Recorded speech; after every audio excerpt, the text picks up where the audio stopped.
to History Inside a Nutshell, the show where we sail into our port of call discussing maritime history. In today's video, we are going to be looking into a story that hasn't been told in great detail until now.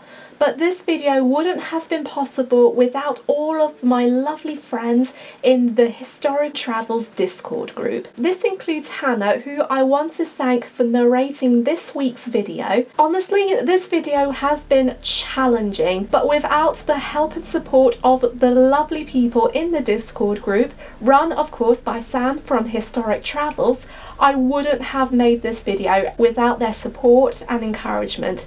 So I decided to dedicate this video to all the gang in the Historic Travels Discord group. Guys, thank you so much for all of your support. It really means the world to me. And until then, I will leave you with the video narrated by Hannah. Jonathan Shepherd, Titanic's first victim. On the 14th of April 1912, White Star's newest liner, the RMS Titanic, struck an iceberg, damaging 6 out of her 16 watertight compartments. The horror of witnessing the water leaking and rushing in following the damage must have been a shock to the men in the boiler rooms below. No one could predict the scene that was about to unfold. As a result of the punctured hull, the Titanic had 2.5 hours left to live before it sank 2.5 miles below, with a death toll of over 1,500 people. One of the people who tragically passed away was Junior Assistant Engineer Jonathan Shepherd, who was considered the first victim during the Titanic's final moments. He was on duty that night, but when the sinking began, it was clear in the condition he was in, there was little chance he would have survived. But what is the story of this tragic engineer? Here, we will be looking into his life and career on the Titanic. Jonathan Shepherd was born on the 31st of March 1880 in Cumberland, England. As one of 9 children, Shepherd would travel with his parents and siblings to Lancashire, where in later life he would have a career at sea. Shepherd would work with companies like W.S. Kenogg and Sons and James Chambers & Co. Shepherd joined the White Star Line after obtaining his first-class maritime engineer certificate of competency. With White Star, he served on the Adriatic, Titanic, and then the Olympic. Shepherd was on board the Olympic when she collided with the British warship the HMS Hawke. Following the collision, Shepherd was one of the first engineers to close the Olympic's watertight doors. He immediately leapt into action, and when he closed them, the water inside the boiler rooms was up to his knees. After this experience, he transferred to the Olympic sister ship, the Titanic. This was at the request of Joseph Bell, when he had been appointed as the chief engineer. However, Shepherd had an ill feeling about the ship. One day, his father saw Shepherd talking to a picture of his mother on the wall saying, quote, "Not long, mother, not long," unquote. Shepherd had lost his mother in 1911, and he was affected by the loss. Shepherd's father knew this, but he found it odd that his son was saying these words to his mother. Interrupting him, Shepherd's father asked, quote, "What are you afraid of? Are you afraid of death?" unquote. In response, Shepherd said, quote, "No, I'm not afraid of death, but I don't want to go," unquote. Despite wanting to stay on the Olympic, Shepherd joined Titanic and her crew in Belfast. He still had ill feelings about the voyage, and no one could guess that those feelings stood with him from Belfast and when she began the voyage in Southampton.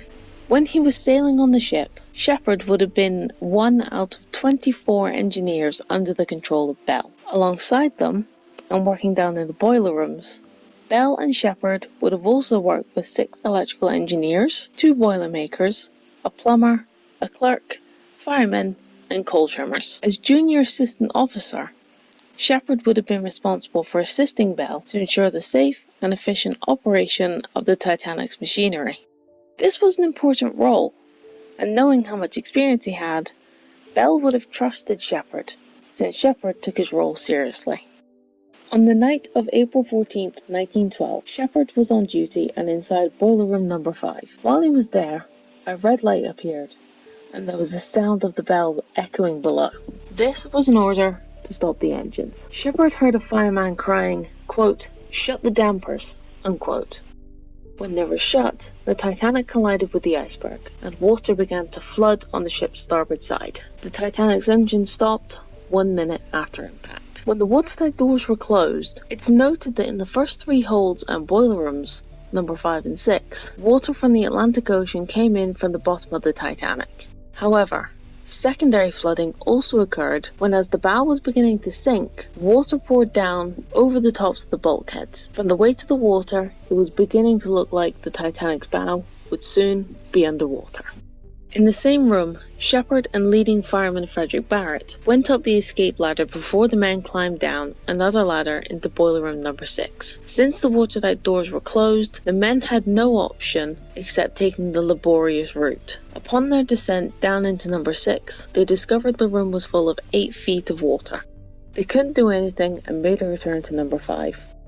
There, they found Senior Assistant Second Engineer Herbert Wilson, Assistant Engineer Bert Wilson, and Junior Assistant Second Engineer Herbert Harvey, who were attending to the pumps. Water was pouring into the forward, starboard side coal bunker from a seam in the hull, located 2 feet above the deck plates. Shepherd, Barrett, Harvey, and Wilson worked with several firemen in boiler room number 5 to draw the fires and work on the pumps. Harvey then ordered Barrett to open up a manhole cover in the deck plates to access the pump valves. While hurrying to catch up with Barrett, Shepherd couldn't see where he was going because of the thick steam in front of him. He then fell in the manhole and broke his leg. Harvey, fireman George Kemish, and Barrett carried Shepherd into the pump room.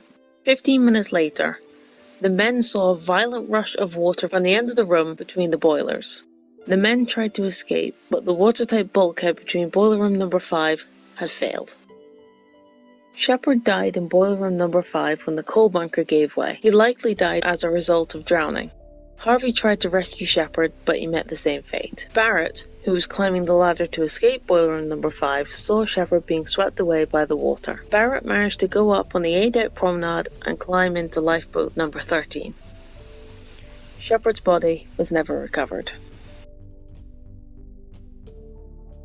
The tragic story of Jonathan Shepherd shows us that although he was a man who dedicated his life to doing what he loved, if he would have survived, Shepherd would have achieved his dream of becoming a chief engineer for the White Star Line. But sadly, he was in the wrong place at the wrong time. Shepherd is a man who will never be forgotten. If you enjoyed this week's episode, please subscribe for more historical content. Until next time, this has been History Inside a Nutshell, Departing from the Docks. Thank you so much for all of your support and enjoy the rest of your voyage.